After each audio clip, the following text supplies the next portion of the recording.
sabihin, salamat, tsaka thank you. Salamat sa nanay ko, sa kanila. Alam ko natin ang sinsama. Salamat sa Ricardo sa salamat sa kapatid ko na sa nakita ko sa angkan.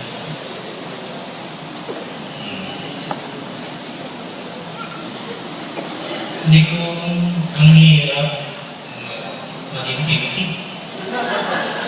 Mahirap sabihin pag yung kung paano mo express yung sa'yo. Kasi ngayon, nakita mo yung mga taong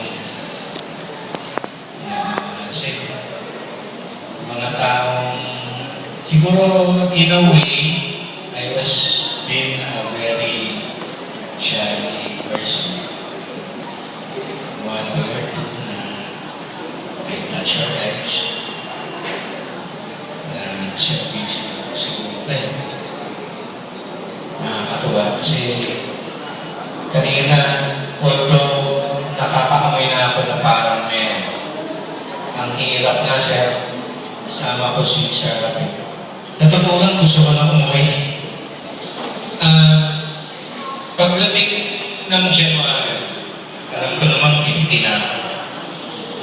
First week, naghihintay ako ng movements nila. Diba? First week, sabi ko, papasok ako eh. Ako binawan. Okay na, pasok. Second week, wala pa rin. Party. Bakit siya, 50 siya, meron. So, nagkaroon lang ako ng unang clue nung hiniram niya yung hard disk ko na may mga picture. Pero hindi pa rin confirm. Kasi ano na, pictures ng pamilya. Naalala, si Dennis, hindi siya,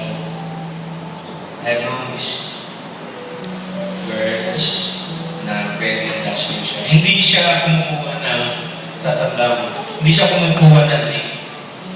So, nung sinabi ni Tita Sing, asan yung, siguro magwawa niya akong ABB. Pero ang tagal, nahinig pa rin ako. So, hindi ko na lang pinansin. Until this week, sabi ko sa kanya kapasok, wala pa rin pagpigil. Although meron na akong hinihiramin daw ni Erwin yung video pa. Okay lang, sabi ko. Hindi rin gagamitin sa akin. Tapos ginawa ko, hindi ko nilagyan ng memory card. Dinala ko lahat. Nag-text siya, kasi yung memory card. Baka sa akin gagamitin sa akin. Pero, abang all, sir. Nagpapasalamat talaga ako sa Essentia Card.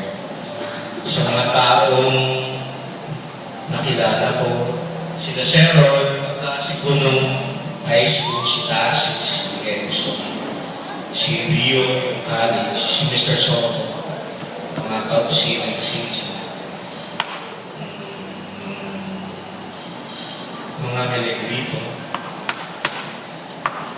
Yung angkan, parang sila na yan. Sa mga boss, kay Basojo, sabi ko sa ayoko umiyak eh. Pero gusto nang talaga ko.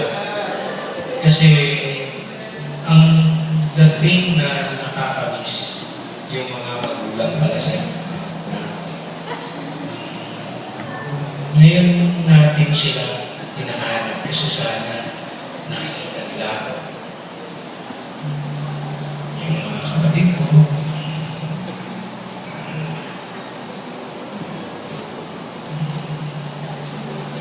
sana alam ko namang natin si Mangme nakakamiss na auntie nila na parang naging natin na namin ever since nakamiss na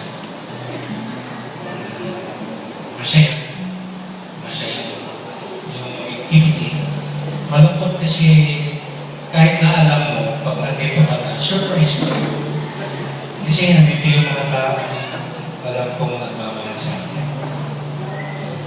May isa pa pala, nung birthday ko talaga, no Tuesday, halos naman nag-text. Maliban lang doon sa kapatid kong bunso. 49 years na akong tinetext. O baka wala pa sa binabati. Nung Tuesday, hindi na ako tinetext. Sabi ko sa akin, hindi na-text si Ceci. Mas wala pa akong party.